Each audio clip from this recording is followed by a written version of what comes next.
Hold on, let me fix this real quick. The entire music space is rejoicing because the punk rock MBA, Finn McKenty, is hanging it up from online content creation, and I can't be any more stoked about it. This guy is a longtime rival of mine. I had nothing but criticism for him over the last 4 or 5 years. It stemmed with me there's being some like people a in fan. producer I'm like YouTube who need to fallen fucking fan quit of this guy. But once and I never come started to back. see how bad of an actor he was, and today we gotta celebrate him running away from the internet. And of course, he's doing it by lying, coping, and trying to manipulate his audience into thinking that he's a big, high and mighty, big-brained, smart man internet user. Yeah, but before we get into all of this drama, literally, Fuck, hey, dude. hi, I hello, need to my get name away is from Dan these Frampton. cops. This is my YouTube channel. It's called Dan Frampton, all one word, the O's a zero. Like, comment, and subscribe within the first 3 hours, and I will reply. That is a Frampton guarantee.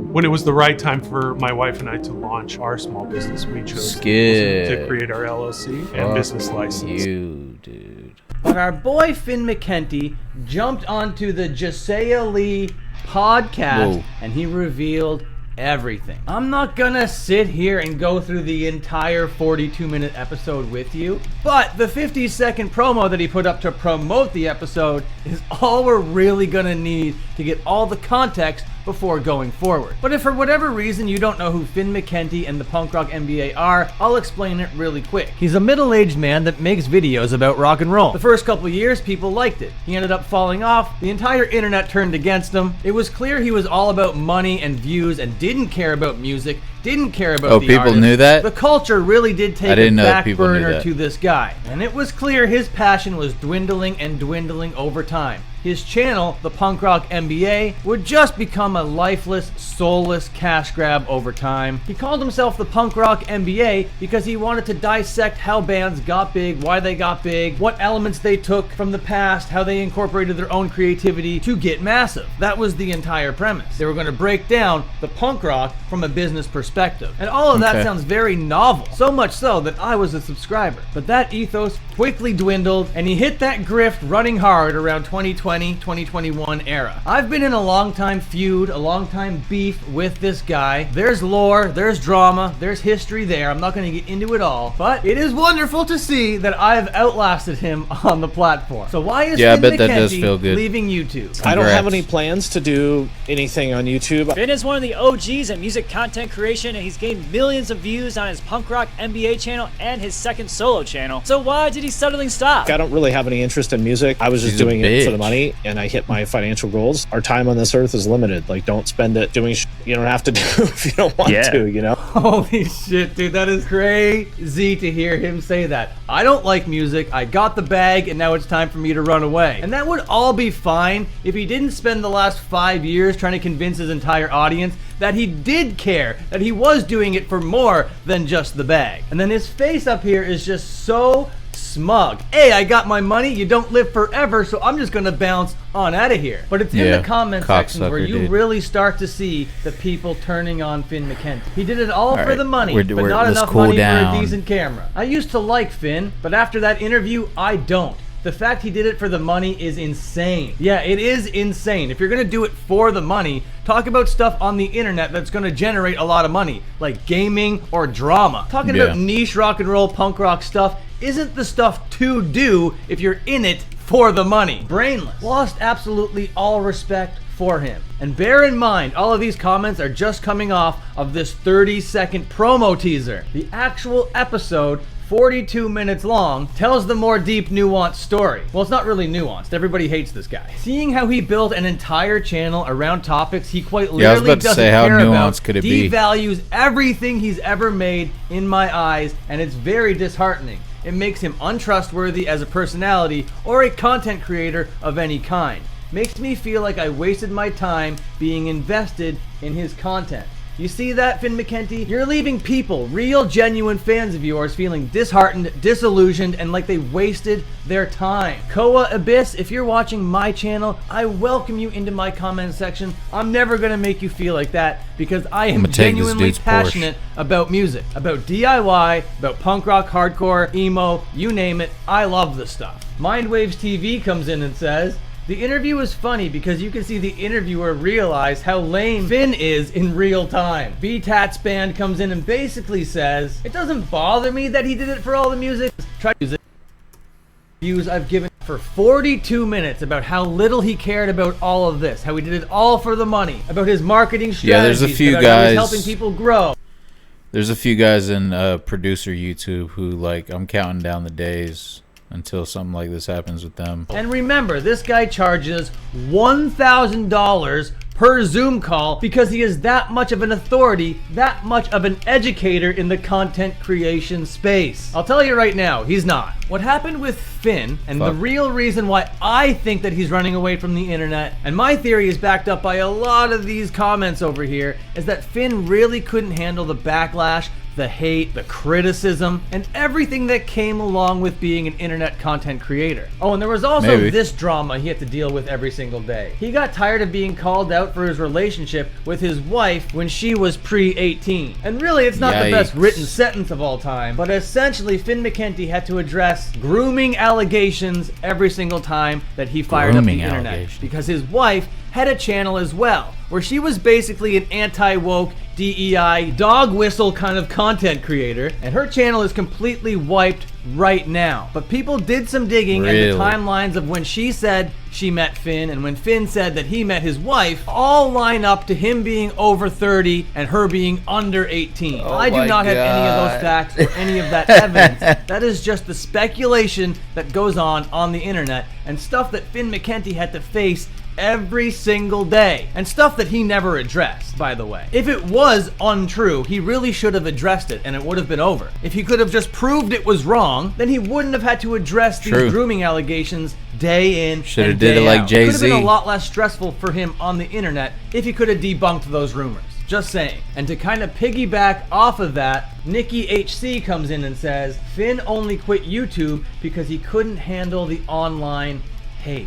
And that is exactly it. Because if he was good at punching back, if he was good at debunking, if he was good at debates, he could have slammed down every single one of these losers, including myself, that came after him. All he had to do was slam dunk a debate, show a few receipts, and then he would have many, many points in the W column. But the thing is, all of these accusations and all of these criticisms just built on top of one another without Finn even having the knowledge that he needs to address them. It just festered for so long, built up to a point where he has this big, angry internet monster facing him every single day. There's just this big doom shadow over top of Finn McKenty. All this criticism, I don't know much about all these allegations and accusations, none of which he responded to, none of which he debunked. All the while just being a total sellout, shill, inauthentic windbag. Because the dude has, as these commenters say, band shirts. A closet full of them, you know? He grew up in the scene. There is an aspect of him that does care about the music a little bit. But I actually think that time is long gone for Finn, and he's just hanging on to any little scrap that he thinks that he can to get any sort of modern day relevancy out of.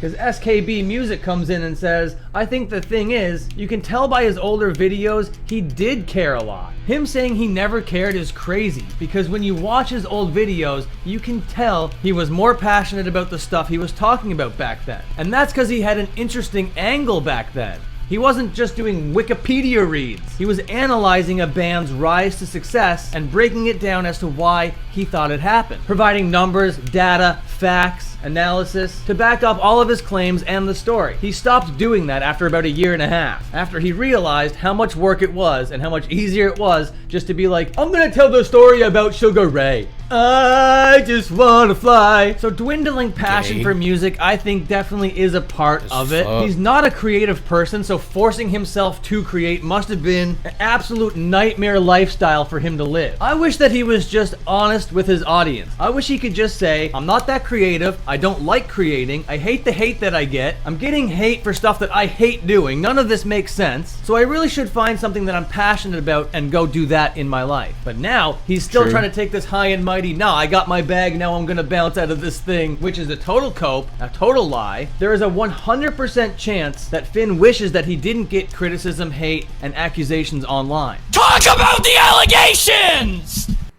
Building your online business?